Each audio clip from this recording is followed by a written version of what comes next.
ကျွန်တော်တို့ဒီမှာပေါ့နော်22ရက်နေ့ကျွန်တော်တို့12နာရီမှာပေါ့နော်12နာရီမှာကျွန်တော်ကဏ္ဍတစ်ခွက်အရင်ဆုံးထည့်မယ်ပေါ့ဗျာအဲ့ကဏ္ဍတစ်ခွက်ကတော့ကျွန်တော်တို့ဒီမှာဒီ3လုံးပေါင်း2ဒီ3လုံးပေါင်း2ဒီ3လုံးပေါင်း2ဒီ3လုံးပေါင်း2နှစ်လေးပြားတော့သွားဖြစ်မယ်ပေါ့နော်ဒါပေမဲ့ तू ကရိုက်လို့ကောင်းတယ်ပေါ့ဗျာရိုက်လို့ကောင်းတယ်ဆိုတော့ तू ကဒီ3လုံးပေါင်းရင်6ပေါ့ဒီ3လုံးပေါင်းရင်6ပေါ့ဒီ3လုံးပေါင်းရင်6ပေါ့နော်ဒါဆိုဒီ3လုံးပေါင်း6လို့ရိုက်တာကိုဒီ3လုံး6လို့ထည့်လိုက်ပြီးတော့6နဲ့ခက်ကိုဒီ3လုံးပေါင်း6နဲ့ထည့်တယ်ပေါ့နော်ဒီ3လုံးပေါင်း6လို့ရိုက်တာကိုဒီ3လုံးပေါင်း6လို့ထည့်ပြီး6နဲ့ခက်ဒီ3လုံးပေါင်း6နဲ့ထည့်တယ်ပေါ့နော်ဒါဆိုဒီ3လုံးပေါင်း6လို့ရိုက်တာကိုဒီ3လုံးပေါင်း6လို့ရိုက်ပြီး6နဲ့ခက်ဒီ3လုံးပေါင်း6နဲ့ထည့်မယ်ဆို29ပေါ့နော်29တကွက်ပေါ့ဘာဖြစ်လို့အဲ့ဒီကောင်ကိုထည့်ချင်တာလဲဆိုတော့ကျွန်တော်တို့ဒီပေါ်မှာရိုက်တဲ့ဒီရှစ်ပေါ့နော်ဒီရှစ်ကိုရှစ်ရဲ့နှစ်ခါဒီ3လုံးပေါင်း1လို့ရိုက်တာကိုဒီရှစ်ကိုဒီ3လုံးပေါင်း1လို့ရိုက်တာကိုအဲ့ဒီ1ကို1ရဲ့နှစ်ခါဒီ3လုံးပေါင်း8လို့ရိုက်လိုက်တယ်ဗောနော်ဒါဆိုဒီ3လုံးပေါင်း8လို့ရိုက်တာကိုဒီ3လုံးပေါင်း8လို့ရိုက်ပြီးအဲ့8ရဲ့နှစ်ခါဒီ3လုံးပေါင်း1လို့ရိုက်ပြီးအဲ့ဒီ1ကိုဒီ3လုံးပေါင်း1ကို1ပါ6ထိတ်လို့ထည့်ကြတာဗောနော်ဒါဆိုဒုတိယကတ်ကိုသွားမယ်ပေါ့ဒီခွန်ပေါ့ဒီခွန်ကိုခွန်ရတဲ့ခက်ဒီ3လုံးပေါင်း3မြလို့ထည့်တာကို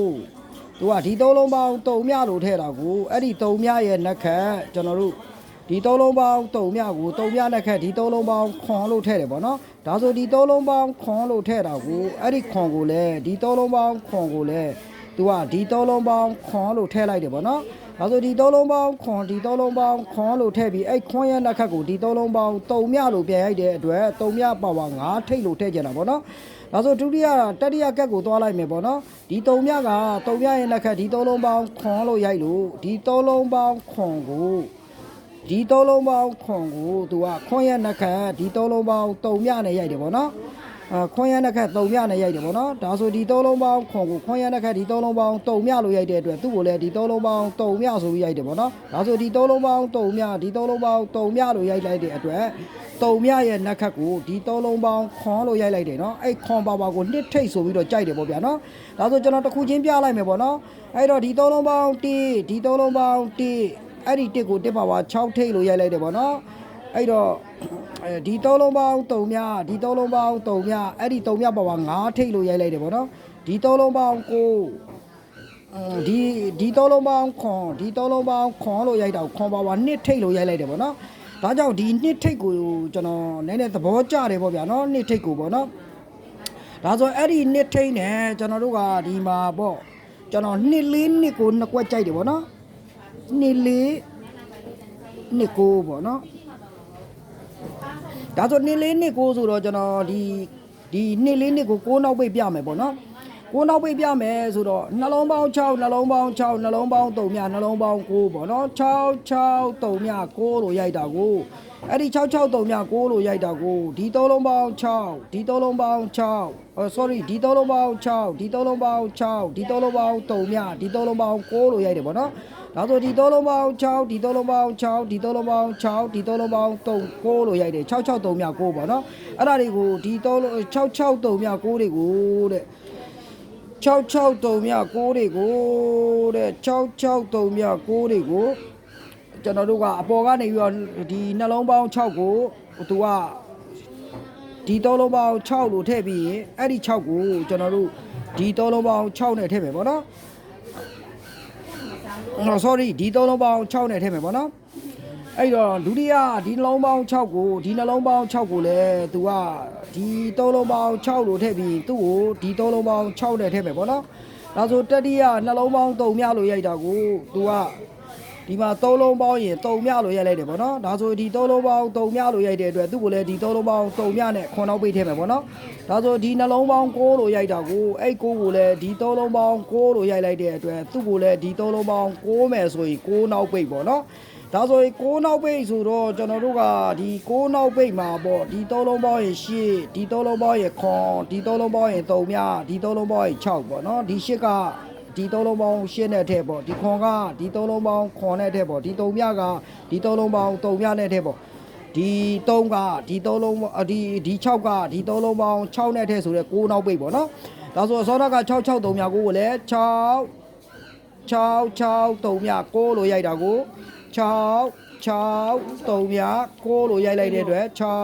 6 3မြ6လို့ရိုက်6နောက်ပိတ်ပေါ့နော်ဒါဆိုဒီရှစ်ကဒီ3လုံးပေါင်းရှစ်နဲ့ထည့်မယ်ပေါ့နော်ဒီခွန်ကဒီ3လုံးပေါင်းခွန်နဲ့ထည့်မယ်ပေါ့ဒီ3မြကဒီ3လုံးပေါင်း3မြနဲ့ထည့်မယ်ပေါ့ဒီ3ကဒီ6ကဒီ3လုံးပေါင်း6နဲ့ထည့်6နောက်ပိတ်ပေါ့နော်အဲ့တော့အဲ့6နောက်ပိတ်ဒါဆို2နောက်ပိတ်ပြမယ်ပေါ့နော်2နောက်ပိတ်ပြမယ်ဆိုတော့ဒီ2နောက်ပိတ်ကလည်းဒီ3လုံးပေါင်း1လို့ရိုက်တာကို1ရဲ့နှစ်ခတ်ကိုဒီ3လုံးပေါင်း8လို့ရိုက်လိုက်တဲ့အတွက်အဲ့8ကဒီ3လုံးပေါင်း8နဲ့ပြန်ထည့်ထားတယ်ပေါ့နော်ဒီ3လုံးပေါင်း3မြလို့ရိုက်တာကို3မြရဲ့နှစ်ခတ်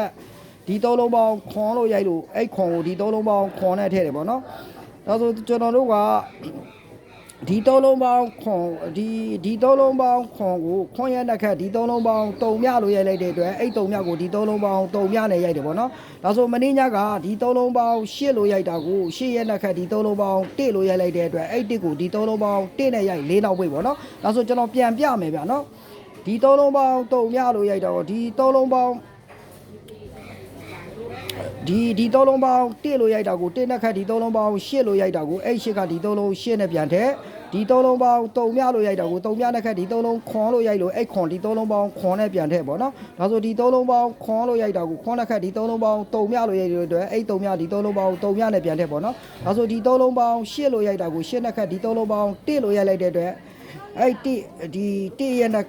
ဒီ3လုံးပေါင်း1ကိုကျွန်တော်တို့ဒီ3လုံးပေါင်း1နဲ့ထည့်ဆို4နောက်ပိတ်ပေါ့ဗျာနော်4နောက်ပိတ်ဆိုဒီ3လုံးပေါင်း8ကဒီ3လုံးပေါင်း8နဲ့ထည့်ဒီ3လုံးပေါင်းခွန်ကဒီ3လုံးပေါင်းခွန်နဲ့ထည့်ဒီ3လုံးပေါင်း3မြကဒီ3လုံးပေါင်း3မြနဲ့ထည့်ဒီ3လုံးပေါင်း1ကဒီ3လုံးပေါင်း1နဲ့ထည့်ဆို4နောက်ပိတ်နော်အဲ့တော့ကျွန်တော်က2 4နဲ့2 9ပေါ့ဗျာနော်အဲ့တော့2 4 2 9ဆိုတော့နောက်ထပ်ကျွန်တော်ခင်ဗျားတို့ကဘာတွေရန်ထားမလဲဆိုတော့ကျွန်တော်တို့ဒီမှာနောက်ထပ်ရန်ထားမယ့်ကောင်ပေါ့နော်နောက်တဲ့ရန်ထားရမယ့်ကောင်ကကျွန်တော်တို့ဒီအပေါ်မှာရိုက်တဲ့ဒီ